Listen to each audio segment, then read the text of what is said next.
नाज़रीन, रुपया पैसा में आपको खुशामदीद कहते हैं। मैं हूं Ali Nasir. Last week was quite a roller coaster ride. बड़ी जल्दी से हालात तब्दील हो गए।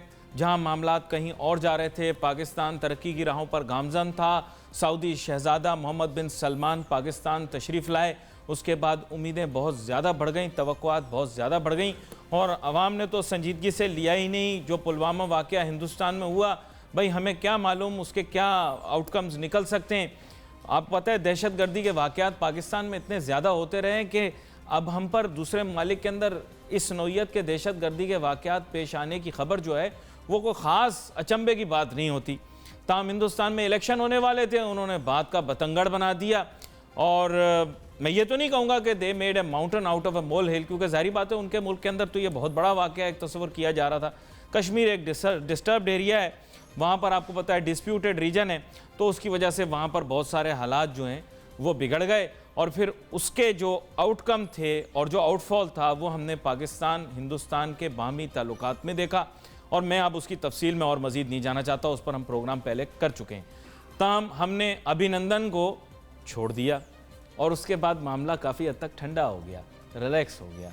फिर बातें होना शुरू हो गई इमरान खान साहब को नोबेल प्राइज़ देने की, और मैं इसके हक़ में हूँ। अच्छी बात है, पहली दफ़ा पाकिस्तान एक ऐसा नोबेल प्राइज़ पाकिस्तान को दिया जाएगा जिसके हम हकीकी तौर पर हकदार हैं। माजरत, कुछ कभी कभार गलती से निकल जाती हैं बातें। पहले भी हम लेते रहे नोबेल प्राइज़, लेकिन वो मांग मांग के लिए हमने, इस दफ़ा शायद हक से हमें मिल जाता। और बात यह कि काम बहुत सारे अच्छे हैं जो कि पाकिस्तान आगे भी करने वाला है। खैर, मेरे पास अभी वक्त क्योंकि मुख्तसर है, मैंने जल्दी से बहुत सारे मौज़ूआत को कवर करना है, लेकिन अब मामलात और तवज्जो वगैरह हमारी वहाँ से हट चुकी है। इंडिया अपना गाना गाता रहे, उनके एंकर लगे रहें, वो उनकी अपनी मर्ज़ी है। पाकिस्तान के हालात अब ये हैं कि पाकिस्तान ने माशी तौर पर पाकिस्तान के मामलात को जो बिगाड़ा गया बीच में, उसको इम्प्रूव करना है। उसके लिए इमरान खान साहब की हमने ट्वीट भी देखी।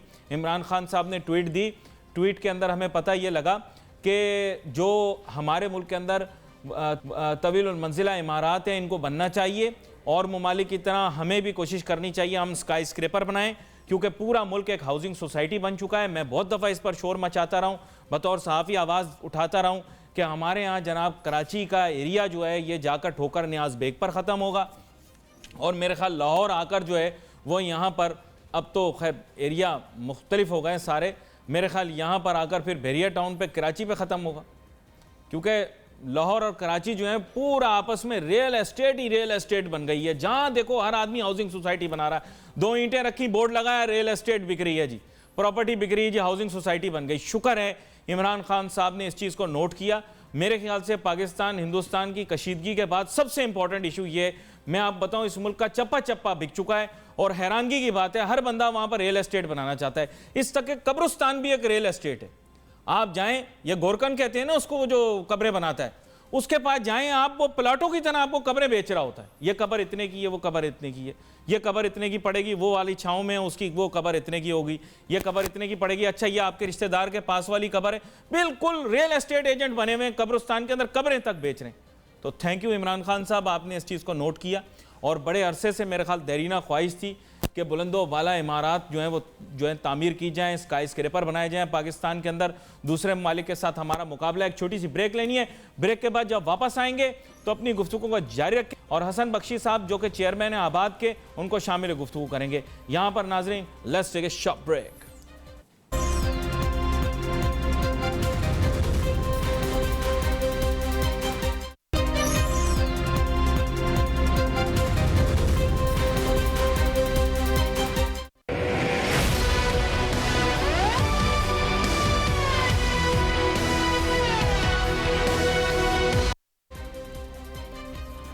नाज़रीन, welcome back after the break. मैं बात इसी पर कर रहा हूं कि इमरान खान साहब ने अब इस मुल्क के इंटेलिजेंशिया की तवज्जो इस तरफ दिलाई है कि जनाबे वाला मुल्क के अंदर जो है वो रियल एस्टेट, हाउसिंग सोसाइटियाँ और स्कीमें इतनी ज़्यादा बन चुकी हैं कि जो तरक्की का रास्ता है, क्योंकि मैं भी अगले दिन सोच रहा था कि भाई दुबई जाते हैं, वहाँ पर हम हैरान होते हैं, इतनी बुलंदो वाला इमारतें मौजूद हैं। वर्ल्ड रिकॉर्ड तोड़ने की कोशिश की जा रही है, दोबारा वर्ल्ड रिकॉर्ड तोड़ते हैं। अभी भी they are world record holder. सुने सऊदी अरब वो वर्ल्ड रिकॉर्ड तोड़ देगा, किंगडम टावर के जरिए और भी ऊंची इमारत बना देगा। पाकिस्तान के अंदर क्या है कि इमारत अगर ऊंची बनानी शुरू करो तो हर आदमी एतराज़ करता है, ऊंची इमारत क्यों बन रही है, नहीं बननी चाहिए, इंफ्रास्ट्रक्चर नहीं, ये वो। उसकी वजह से क्या हुआ है कि फैलते चले गए हैं शहर, अब ख़त्म ही नहीं हो रहे। और इमरान खान साहब ने इसकी तरफ तवज्जो दिलाई है कि पाकिस्तान बहुत सीवियर फूड इनसिक्योरिटी का जो है वो सामना कर सकता है, फूड इनसिक्योरिटी का, क्योंकि यहाँ पर अगर आपने हर जगह को हाउसिंग सोसाइटी बना ली तो फिर वहाँ पर फिर फसलें कौन उगाएगा, फल कैसे होंगे, सब्जियाँ कैसे लगेंगी, लोग हॉर्टिकल्चर कैसे करेंगे। सारा की सारी तवज्जो जो है अब वो बुलंदो बाला और तवीलुल मंजिला इमारतें बनाने पर है। जनाब हसन बख्शी साहब मेरे साथ मौजूद हैं जो कि चेयरमैन आबाद हैं। वेलकम करता हूं इनको शो पे। और हमारे साथ टेलीफोन लाइन पर हमें ज्वाइन करेंगे जनाब कबूल मोहम्मद खटियानी साहब जो कि सिंध चेयरमैन हैं सिंध चेंबर ऑफ एग्रीकल्चर। तो दोनों मेहमानों को वेलकम करता हूं और हसन बख्शी साहब आपसे गुफ्तगू का आगाज़ करता हूं। अब बात यह हसन बख्शी साहब, आप लोगों की बड़ी देरीना ख्वाहिश थी कि आपको तवीलुल मंजिला इमारत बनाने की इजाज़त मिल जाए। इजाज़त तो इजाज़त, अब तो वारे न्यारे हो गए, पांचों उंगलियां घी में सर कढ़ाई में। इमरान खान साहब तक आपको इंकरेज कर रहे हैं कि आप स्काई स्क्रैपर बनाएं, और अच्छी बात है। इस बारे में कुछ अपनी राय दें। बिस्मिल्लाहिर्रहमानिर्रहीम। सबसे पहले शुक्रिया अली नासिर साहब आपका। देखिए, दो चीज़ों को हमने मद्देनज़र रखना पड़ेगा।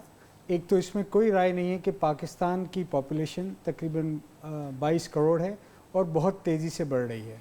और पिछले अगर हम 25-30 साल में चले जाएं, चाहे वो वॉर का ज़माना हो, 65 की वॉर हो, 71 की वॉर हो, या इकोनॉमिक कोलैप्स हो जो आखिरी 8 में आया था दुनिया, पाकिस्तान इस कदर अफेक्ट इसलिए नहीं हुआ था क्योंकि यहाँ पर एक फूड की सिक्योरिटी थी। हमारे पास एम्पल फूड था और हम उससे सिक्योर फील कर रहे थे, जिसको फूड बास्केट कहते हैं। अल्हम्दुलिल्लाह अल्लाह ताला ने पाकिस्तान को ऐसे मौसम, ऐसे फर्टाइल लैंड और ऐसे बेपनाह एग्रीकल्चरिस्ट और उनसे नवाजा है कि अल्लाह ताला का बहुत करम है। पर जिस तरह पॉपुलेशन बढ़ती जा रही है, इमरान खान साहब की बात बिल्कुल सही है कि ये एग्रीकल्चर लैंड तब्दील हो रहा है हाउसिंग सोसाइटीज़ में।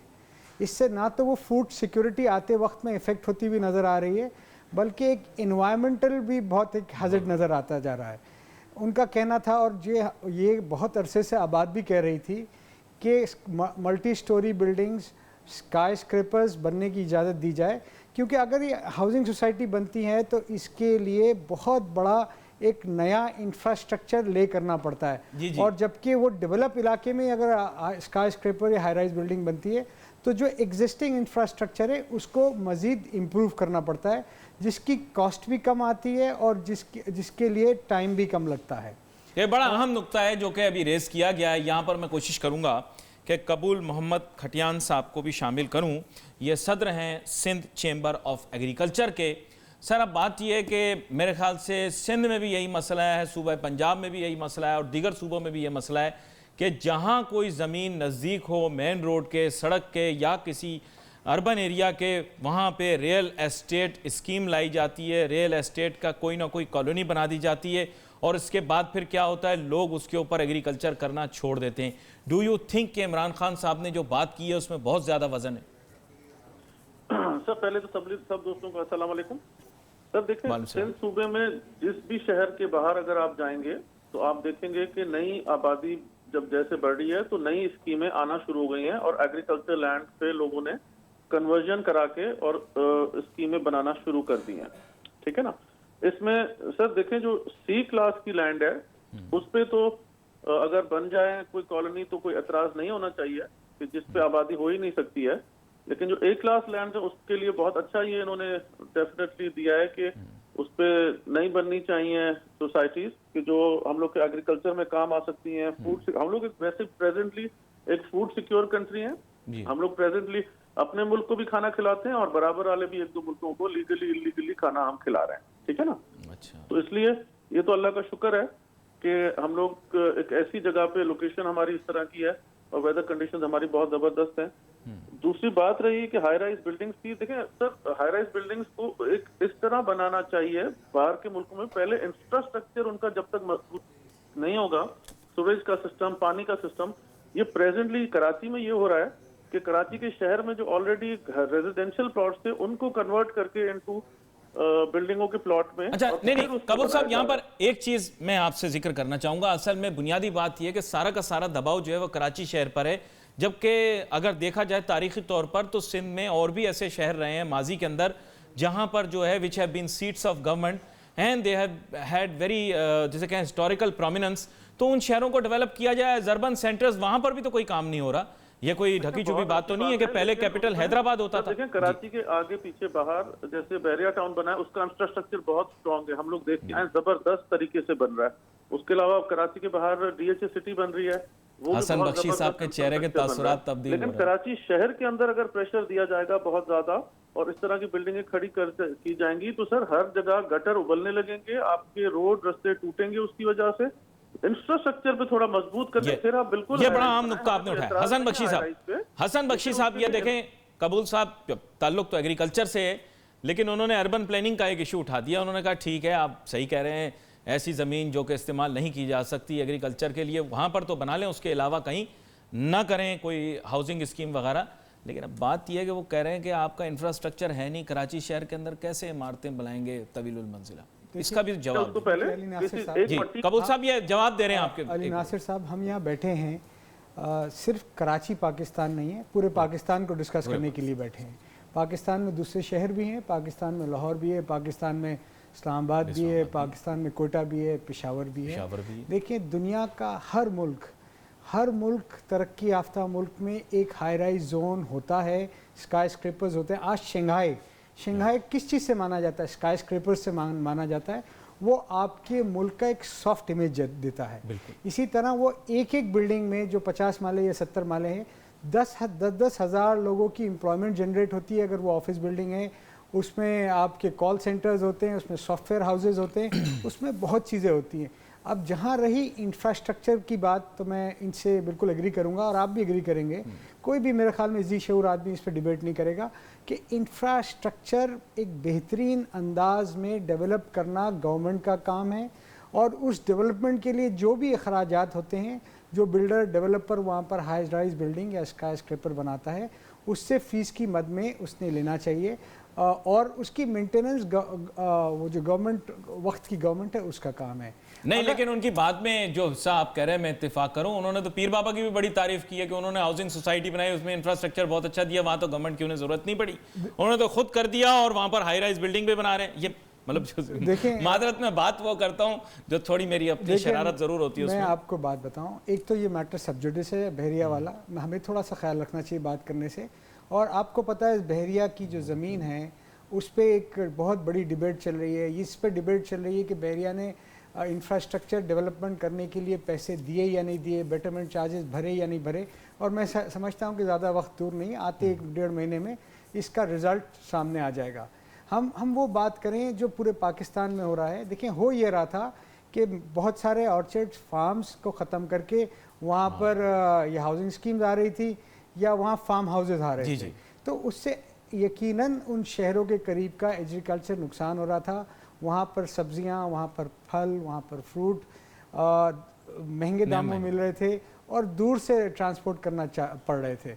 मैं समझता हूँ इमरान खान साहब ने एक बहुत अच्छी तरफ लोगों की तवज्जो दिलाई है, क्योंकि अगर ये हम नहीं करते और बिल्कुल उसी तरह होता कि बिजली का इतना शॉर्टेज हो गया, जब ख्याल आया कि बिजली शॉर्ट है और जब बिजली ज़्यादा बनने लगी तो शॉर्ट आया, ट्रांसमिशन लाइन नहीं है। तो आई थिंक इमरान खान ने प्रोएक्टिव अप्रोच यूज की है कि ही सीइंग द फ्यूचर। कबूल साहब, अब यहाँ पर हसन बख्शी साहब ने, जैसे आपने भी सुना होगा, उन्होंने ये बताया कि आप कराची को महवर ना बनाएं, क्योंकि पूरे पाकिस्तान की बात की जाए तो जैसे मैंने कहा कि सिंध के अंदर भी दीगर शहर हैं और आपको पता है जब से सिंध बिल्डिंग कंट्रोल अथॉरिटी बनी है तो उसने पूरे सिंध को अपने परव्यू में ले लिया है। तो सिंध के अंदर क्या ये मसला फेस किया जा रहा है कि लोग ऑर्चर्ड्स को और अपनी फार्म लैंड को जो है कन्वर्ट कर रहे हैं फार्म हाउसेज में और हाउसिंग सोसाइटियों में? ऑर्चर्ड को इतना जल्दी कोई कन्वर्ट नहीं करता, वो हाई पेइंग एक चीज है जो ज्यादा पैसे देती है जमींदार, ठीक है ना। तो ऑर्चर्ड वाली जमीन को कोई हाउसिंग सोसाइटी में तकरीबन कन्वर्ट नहीं कर रहा है। जो गैराबाद जमीनें हैं, लोगों की शहरों के साथ जमीनें हैं, रेट उसी जमीन का होगा जो शहर के साथ होगी, ठीक है ना। तो शहर के साथ वाली जमीन जो है, अगर वो C क्लास की जमीन है तो उसमें मैंने आपको पहले भी कहा कि उससे अगर कोई बिल्डिंग बन रही है तो कोई हमें एतराज नहीं है। लेकिन जैसे ये शहरों के लिए एक दो चीजें कम से कम इन लोग को, बिल्डिंग्स बहुत, अब तो अच्छी क्वालिटी की भी बिल्डर्स बहुत अच्छे आ गए हैं यहाँ पे, मेन बड़े बड़े बिल्डर्स, स्मार्ट जैसे और भी बड़े बड़े आ गए हैं बिल्डर्स, तो उसमें बहुत अच्छी क्वालिटी की बिल्डिंग्स बननी चाहिए। उसमें एक तो ख्याल ये रखना चाहिए कि आरओ प्लांट एक बिल्डिंग के साथ होना चाहिए, पानी पीने का पानी कम से कम बिल्डिंग अपना पैदा खुद करे। उसके अलावा कार पार्किंग आम तरह से आपने देखा होगा कि बिल्डर्स देते नहीं है, बहुत कम देते हैं। आजकल हर घर में 2 गाड़ियां तो हर बंदे की जरूरत है, ठीक है ना। तो हर अपार्टमेंट के साथ 2 गाड़ियों की कार पार्किंग 8-10 फ्लोर की होनी चाहिए। तो these things have to taken up, कि गाड़ियां बाहर तो नहीं खड़ी हो सकती, उनके लिए मतलब नक्शा इस तरह का पास किया जाए। और इस तरह बेहतरी अगर किसी चीज में आ रही है, पॉजिटिविटी आ रही है, तो हम लोग सब उनके साथ हैं, लेकिन उसको इस तरह किया जाए कि आगे जाके नुकसान ना हो। देखिए, मुझे तो ऐसा लग रहा है कि इमरान खान साहब ने अपना जहन बनाया है कि हाउसिंग पॉलिसी को एग्जीक्यूट करने के लिए vertical construction is the solution. तो हसन बख्शी साहब, कबूल साहब ने बड़ी अहम चीज़ें हाईलाइट की हैं कि इंफ्रास्ट्रक्चर प्रोवाइड करें और जो है पार्किंग भी होनी चाहिए, एट्सेट्रा एट्सेट्रा। लेकिन मेन इशू ये है कि विजन रिफ्लेक्ट हो रही है गवर्नमेंट की। Are you satisfied with the kind of direction that Imran Khan साहब is taking? Why I am saying Imran Khan is because you know that with Imran Khan in charge, he is the one who is running the show। अब बाकी सारे लोग अब side पे हो गए। India Pakistan के कॉन्फ्लिक्ट में भी अब ये पता लग गया कि सारे फैसले इमरान खान खुद करता रहा है। इसीलिए मैं बार बार इमरान खान बोल रहा हूँ, हुकूमत नहीं बोल रहा, पीटीआई नहीं बोल रहा। जी देखिए, मेरे हिसाब से हम टोटली इमरान खान साहब के विजन को सपोर्ट करते हैं। ना सिर्फ ये, बल्कि उन्होंने एक बात और भी कही कि हम इंटरनेशनल लॉज को स्टडी करके अपने शहरों में भी उस किस्म के लॉज लाने जा रहे हैं और उस पर अमल दरामद करवाएंगे जो दुनिया में है। ये एक बहुत अच्छी चीज़ है। और जहाँ तक सिंध बिल्डिंग कंट्रोल की आपने बात की, जी जी, पिछले 2 महीने से आबाद, इमरान खान साहब ने तो ये 2-4 दिन पहले ट्वीट किया है, पिछले 2 महीने से आबाद सिंध बिल्डिंग कंट्रोल से राब्ते में हैं। और हम चाह रहे हैं कि सिंध में भी इस किस्म के लॉज आएँ कि जिसमें हाई राइज बिल्डिंग को इनकरेज किया जाए, जिसमें वायलेशन ज़ीरो किए जाए, और जिसमें एक आम आदमी जब अब मकान में अपने देखिए, जो फ्लैट लेता है वो अमूमन सरमायादार नहीं होता, दरमियाना तबके का आदमी होता है। जब वो उस बिल्डिंग में शिफ्ट हो तो उसको पार्किंग की भी सहूलत हो, उसको जनरेटर की भी सहूलत हो, उसको दीगर वो तमाम सहूलतें मौजूद हो जो एक मेरे जैसा, आप जैसा आदमी अपने घर में रोज़ यूज़ करता है। अच्छा, I just want to put an idea across. I think कबूल साहब might also be aware of this, but the thing is that Karachi's land is now, well, more or less we've exhausted the land. The only portion of land that I have seen can now be developed is कि अगर आप जाएं तो आपने देखा होगा ये bundle, बद्दू island वगैरह के अक्रॉस जो है पहले ब्रिज वगैरह बन रहा था, that place can be now developed into something. I don't know, Kabul Sahab, if you are aware of that, but I think there can be no agriculture there, so that land is available. वहाँ पे अगर high rise इमारतें बने तो मेरे ख्याल, if I am getting the geography correct, नहीं चाहिए। लेकिन लीगली देखें, हमें पहले अपने कानून मजबूत करके इम्प्लीमेंटेशन इस तरह की करानी चाहिए। हमारे बिल्डर्स बेचारों के साथ भी इतने प्रॉब्लम्स करते हैं, ये केडीए में जाएं, जहां जाएं रिश्वत का बाजार गर्म लगा पड़ा है। इमरान खान को पहले तो अपनी जो बातें उन्होंने की थी कि रिश्वत के बाजार को बंद करना पड़ेगा, हमें एक ऐसा सेंट्रलाइज 1 विंडो ऑपरेशन इनको दें कि ये नक्शा दें, वो पास हो, और इनको रिश्वत हर फ्लोर पे ना देनी पड़े। हर जगह पे जहाँ पे भी बिल्डर जाता है बेचारा, उसको इतने पैसे भरने पड़ते हैं, तो आगे वो उसके लिए असल में सूबाई हुकूमत उनके पास होनी चाहिए। और सूबाई हुकूमत जब वो टेक ओवर करना चाह रहे थे तो फिर लोगों ने उनके ऊपर बड़ी तनकीद की। सर, वो एक विंडो होनी चाहिए, भले सूबाई हो भले फेडरल हो, एक जगह पे वो होना चाहिए। लेकिन एक विंडो ऑपरेशन ऐसा होना चाहिए कि जहाँ पे आपने पहले जमीन अपनी वेरीफाई कराई, नक्शा भेजा, नक्शा पास हो। यहाँ पे तो हर जगह पे जहाँ पे ये लोग जाते हैं, आप इनसे, ये चेयरमैन आपके साथ बैठे हुए हैं यहाँ पे, आप इनसे पूछें कि इनकी हालत क्या है, इनको एक बिल्डिंग को पास कराने के लिए कितने पैसे देने पड़ते हैं और कितने करोड़ रुपए देने पड़ते हैं, तब जाके दिस शुड बी। पता नहीं क्यों मेरा लोगों को अगर मुंह से सच निकल जाता है। पहले एक 1 विंडो ही बनी हुई थी, एक ही जगह ये लोग जाते थे, एक ही बंदे को पैसे देते थे, वो बंदा पाकिस्तान से चला गया है, लेकिन पहले 1 विंडो ही थी। सॉरी, मुझसे रखा नहीं जाता, अपने पेट में बात रखी नहीं जाती, पर बात ये दुरुस्त कह रहे हैं। खैर, मैंने तो जो बात की है वो बिल्डरों को ही समझ में आई होगी, उसके अलावा किसी को समझ नहीं आई होगी। बख्शी साहब, बस बात यह है कि ये जो बात इन्होंने की कि 1 विंडो ऑपरेशन करें, अब that is a very complicated issue. उस पर मैंने आपने बहुत सारे प्रोग्राम किए, तो मेरे ख्याल से उस पर भी रोशनी डाल दें। अगर आपके ख्याल से मल्टी स्टोरी बिल्डिंग्स बनने के लिए 1 विंडो होना ज़रूरी है तो उसकी हाईलाइट करें। कबूल साहब ने भी कहा। देखिए, मैं आपको पहले आपकी बात का जवाब दूं कि कराची में बिल्डिंगें, आपने कहा कि वो बंडल आइलैंड के पास बन सकती हैं, मेरा ये ऐसा ख्याल नहीं है। मैं समझता हूं कि अर्बन रीजनरेशन एक बहुत बड़ा प्रोजेक्ट है। अच्छा। और दुनिया के हर तरक्की याफ्ता मुल्क में हो रहा है।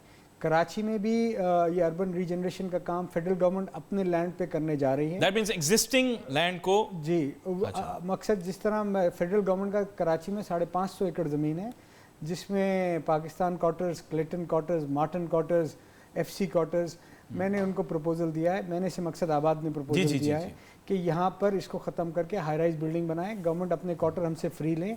और हमने तकरीबन एक कब अंदाजे के तौर पे इनको कहा कि इस एक ज़मीन से 500 एकड़ से फेडरल गवर्नमेंट $1 बिलियन यानी 125 अरब रुपए, अब 140 हो गए, वो जनरेट कर सकती है और कराची के इंफ्रास्ट्रक्चर पे ख़त्म कर सकती है, यूज़ कर सकती है। और इससे वहाँ के मकीनों को हमने इसमें प्रपोजल में ये भी इनकॉर्पोरेट किया है कि बहुत ही मुनासिब कीमत पे जगह देंगे। इंडिया में, श्रीलंका में और दूसरे मुल्कों में बहुत कामयाबी से होता रहा है, इंशाल्लाह पाकिस्तान में भी होगा।